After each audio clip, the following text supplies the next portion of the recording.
Nabi SAW punya akhlak yang baik sekali, mulia sekali. Sampai Abu Talib itu sendiri malu dengan Nabi SAW di umur 8 tahun. Anaknya Abu Talib banyak. Kalau istrinya Abu Talib lagi siapin makan, anak-anaknya pada berebut. Nabi SAW duduk di pojok rumah. Enggak sama sekali.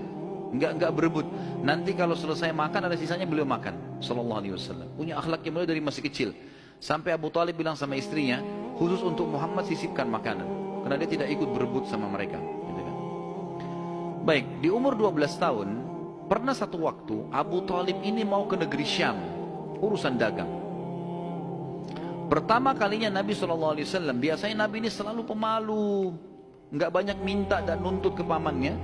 Khusus pada saat itu Nabi SAW bergantung di bajunya Abu Talib, nggak mau lepasin. Pokoknya dia mau ikut. Abu Talib heran, nggak pernah Nabi SAW berperilaku begini. Musyawarah sama istrinya, nggak pernah Muhammad begini. Kenapa seperti ini? Pasti ada sesuatu gitu. Maka setelah musyawarah kayaknya dibawa aja deh. Dibawalah ke negeri Syam. Pergilah Nabi SAW bersama dengan Abu Talib dan kafilahnya. Pada saat mau tiba di negeri Syam, sebelum tiba di negeri Syam, kafilah ini melewatin sebuah gereja teman-teman sekalian. Dan di situ ada satu pendeta bernama Bahira. Dan ini riwayat Bukhari Muslim menceritakan masalah itu ya. Dan sampai sekarang di negeri Syam masih ada puing-puingnya gerejanya Bahira ini. Pada saat itu di zaman Nabi SAW ada gereja ini dan sampai sekarang masih ada sisa puingnya. Saya pernah lihat cuplikannya sendiri, ada sisa puingnya di negeri Syam. Tepatnya di Syria ya. Kemudian teman-teman sekalian, pada saat melewatin kafilah ini melewatin gereja, si Bahira ini kepala pendeta di gereja itu memang lagi nunggu informasi tentang Nabi terakhir nih. Dia ngeliat di jendela gerejanya, setiap kafilah lewat dilihat sama dia, terutama yang dari Jazirah Arab. Secara kebetulan dengan hikmah ilahi lewat kafilahnya Abu Talib.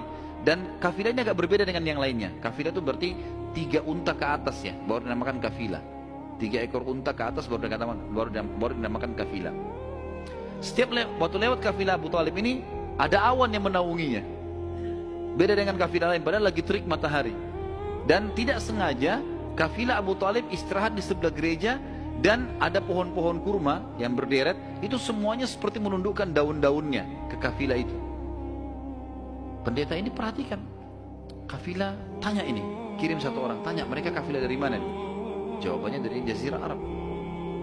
Dari mana? Dari kota Mekah. Kata Bahira, hidangkan makanan sebaik mungkin di gereja, undang semua kafilah ini masuk makan. Diundanglah. Mereka cerita masuklah mereka untuk makan, dan pada saat satu kafilah ini masuk, yang ditinggalkan di situ hanya Nabi SAW. Nabi nggak boleh masuk karena tradisi orang Arab dulu aib kalau anak kecil ikut makan. Nanti selesai orang tua makan baru makan. Tapi ini tradisi jahiliyah. Kalau sekarang antum lakukan, antum juga jahiliyah.